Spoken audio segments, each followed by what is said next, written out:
ஒரு பக்கவாதம் மூளையின் இரத்த குழாய்களின் காயமாக குறிப்பிடப்படுகிறது. நீங்கள் நினைவில் வைத்தால், இரத்தம் மூளைச் செல்களுக்கு உயிர்வாழ தேவையான ஆக்சிஜன் மற்றும் ஊட்டச்சத்துக்களை எடுத்துச் செல்கிறது.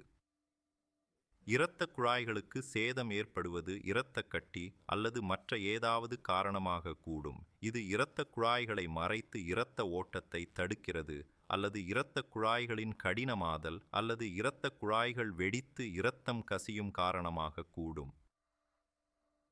இதனால் அந்த மூளையின் ஒரு பகுதியை சென்றடைய போதுமான இரத்தம் கிடைக்காமல் மூளைச் செல்களுக்கு சேதம் ஏற்படும். மூளையில் உள்ள இடத்தை பொறுத்து மூளைச் செல்களுக்கு வேறுபட்ட செயல்பாடுகள் இருந்தால் இது வேறுபட்ட அறிகுறிகளை ஏற்படுத்தும். உதாரணமாக, அந்த நபருக்கு பேச, நகர, உணர, விழுங்க, பார்க்க, சரியாக நட அல்லது மக்கள் சொல்வதை புரிந்து கொள்ள கடினமாக இருக்கலாம். ஒரு நபருக்கு 24 மணி நேரத்திற்கும் மேலாக நீடிக்கும் அறிகுறிகள் இருந்தால் அவருக்கு பக்கவாதம் ஏற்பட்டுள்ளது.